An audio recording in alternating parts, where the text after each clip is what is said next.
যে আলু স্টাফ কারি। তাহলে চলুন বন্ধুরা দেখে বার করে নেব।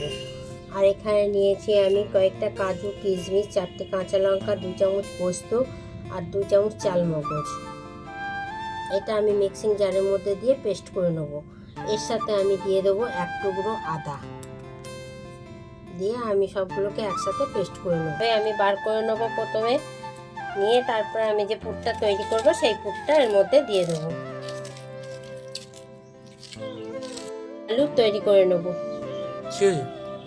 তৈরি করার জন্য আমি সবকটা আলুর ভেতর থেকে আলুর বাকি অংশটা বার করে নিয়েছি, আর সেই বাকি অংশটা দিয়ে আমি একটা পুর বানিয়ে নেব। গোটা জিরে, 1/2 চামচের কম একটু গুঁড়ো দিয়ে দেবো।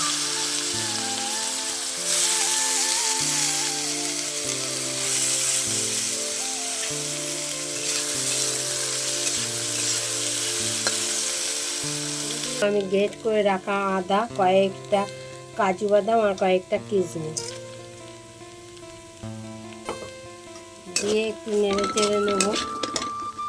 নিয়ে এর মধ্যে দিয়ে দেবো পরিমাণ মতন হলুদ, 1/2 চামচের কম দিলাম হলুদ, আর দেবো 1 চামচ লঙ্কার গুঁড়ো,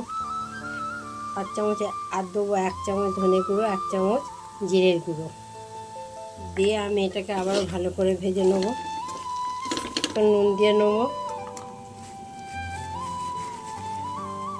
আর দেবো অল্প 1 চামচের মতো চিনি, আর এখানে একটা গ্রেট করা টমেটো রেখেছিলাম, এবার টমেটোটা দিয়ে দেবো। দিয়ে তৈরি করে রেখেছিলাম ছানা, এবার আমি এই পুরটার মধ্যে ছানাটা দিয়ে দেবো। দিয়ে আবার আমি ভালো করে নেড়ে চেড়ে নেবো। আমি দিয়ে নামিয়ে নেবো।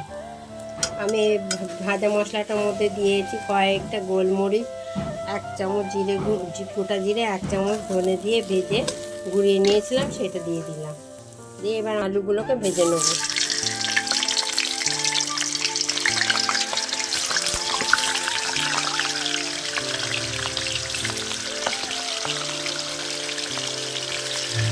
তুলে নেব।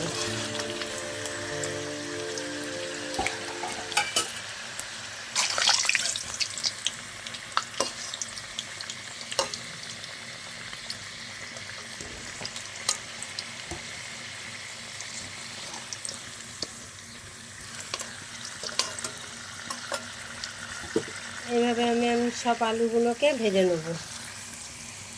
বাকি আলুগুলোকে আমি এইভাবে ভেজে নেব। দিলাম গোটা গরম মশলা,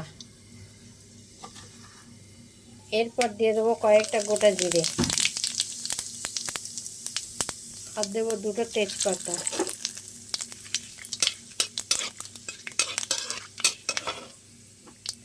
আর আমি এখানে আগে থাকতে একটা মশলা তৈরি করে রেখেছি, ধনে জিরে, 1 চামচ ধনে গুঁড়ো, 1 চামচ লঙ্কার গুঁড়ো, আর একটু কাশ্মীরি লঙ্কা, আর দিয়েছি হালকা অল্প একটুখানি হলুদ। দিয়ে আমি এই মশলাটা এর মধ্যে দিয়ে দেবো। দিয়ে আমি আবারও ভালো করে নেড়ে চেড়ে ভেজে নেব। এর থেকে তেল বেরিয়ে গেছে, এবার আমি এর মধ্যে 2 চামচ টক দই দিয়ে দেবো। দিয়ে আবারও ভালো করে কষিয়ে নেব। নিয়ে এর মধ্যে আমি দিয়ে দেবো স্বাদ মতো নুন, আর দেবো 1 চামচ চিনি। দিয়ে আমি আবারও ভালো করে নেড়ে চেড়ে মশলাটা কষিয়ে নেব। পোস্ত, কাজু, কিশমিশ আর চাল মগজ, কাঁচা লঙ্কা, আদা দিয়ে যে মশলাটা বেটে রেখেছিলাম সেটা আমি এবার দিয়ে দেবো। দিয়ে আবারও ভালো করে নেড়ে চেড়ে কষিয়ে নেব।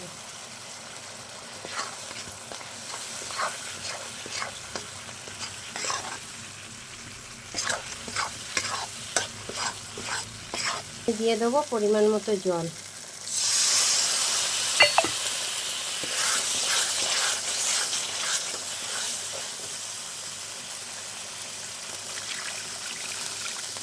আমি আলুর পুরগুলো দিয়ে আমি ভরে নেব।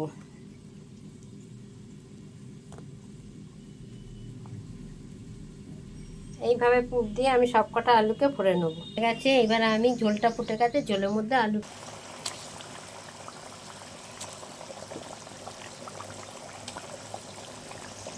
দিয়ে আমি একটু ফুটিয়ে নেব। রেডি হয়ে গেছে। এবার আমি ওপর থেকে একটু ধনেপাতা ছড়িয়ে দেবো। আর দেবো 1 চামচ ঘি।